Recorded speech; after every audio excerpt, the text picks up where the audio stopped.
هذا الراجل غادي يعطي لصاحبته واحد السنسله، ومن بعد سنين غادي تحل ديك البنت السنسله.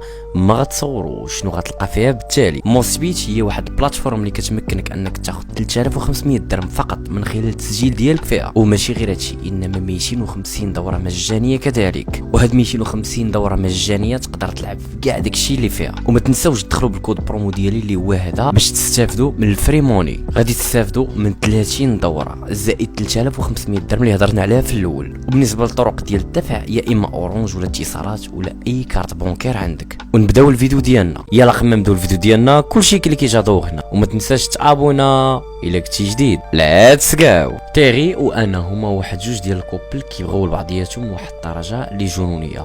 واحد النهار تيري غادي ياخذ واحد القلاده ولا واحد السنسله وغادي يعطيها لانا بالضبط نهار العيد ميلاد ديالها. ولكن انا بقوه الفضول ديالها غادا تبغي تعرف شنو كاين لداخل ديال ديك السنسله، مع العلم ان السنسله كتفتح وكتسد. هنا تيري غادي يقول لها من فضلك حاولي انك ما تحليش ديك القلاده، خليها بحال هكاك حتى غادي يجي النهار ديالها. غتقول لي بغيت نعرف شنو فيها لداخل. غادي يقول لها غادي يجي واحد النهار اللي غادا تعرفي. بعد ايام كثيره بزاف غادي تطور العلاقه ديالهم، لذلك غادي يقرروا انهم يسافروا لواحد البلاصه اللي كانوا كيتمنوا انهم يتلاقاو بها بزوج.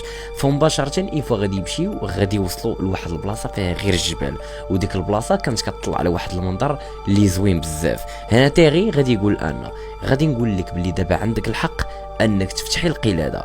وملي غادا تفتح ديك القلاده انا العين ديالها غادي تدمع بقوه ما انها شافت داكشي، وما غتصوروش شنو غادي تلقى فيها. بالتالي هنا ملي غادي تفتحها غادي تلقى فيها الخاتم ديال الزواج. هنا انا غادي تبقى تفرح بشكل اللي هو كبير، الى درجه انها غادي تبكي بقوه الفرحه، وغادي تفكر اشياء كثيره بزاف وقعت بيناتهم على ان العلاقه ديالهم ما نجحاتش حتى دازوا بزاف ديال المواقف. غادي نرجعكم شويه اللور. غادي نقول لكم بلي انا هي في الاصل صغر من تيغي تقريبا ب4 سنين. الاب ديالها ما خلاهاش انها دير معها علاقه بصفه نهائيه، بحكم ان تيغي ما كانش واحد الشخص اللي هو عنده الفلوس، انما كان واحد الشخص اللي هو عادي.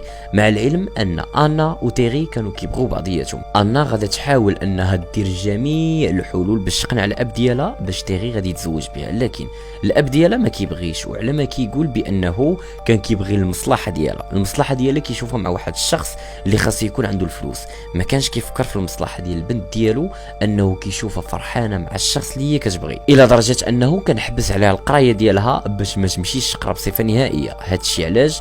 غير باش ما تلاقاش مع داك الشخص. حتى لواحد النهار غادا دير جلسه خاصه مع الوالده ديالها، وغادا تشرح لها المواقف اللي هي فيها، وغادا تقول للوالده ديالها الا ما خديتش داك السيد غادي نقدر ندير شي حاجه في راسي. الام ديالها غتقول لها انا حاسه بك بنتي، خليني نهضر مع الاب ديالك. الاب ديالها غادي تهضر مع الام ديالها، وغادي تقول لي واش ما لاحظتيش بلي البنت مرضات، واش بغيتي تخرج على البنت، واش في النظريه ديالك ان هذه السعاده. غتحاول انها ترجع لي العقل ديالو. قالت لي الا بغيتي تعرف بنتك واش فرحانه ولا لا غادي نخليهم يخرجوا مع بعضياتهم ونراقبوهم من البعيد. الا شفنا على السعاده في وجهها خليهم، الا ما شفناش القرار تيبقى فيك. بالتالي وبطبيعه الحال داكشي اللي غادي يدير داك الاب غادي يخليهم يخرجوا مع بعضياتهم، ومن البعيد غادي يشوف بنته فرحانه لواحد الدرجه اللي كبيره، الى درجه ان العينين ديالها كيبينوا على السعاده الحقيقيه. من تما الاب ما غاديش يعاود يعترض للبنت ديالو على العلاقه اللي بينها وبين تيغي.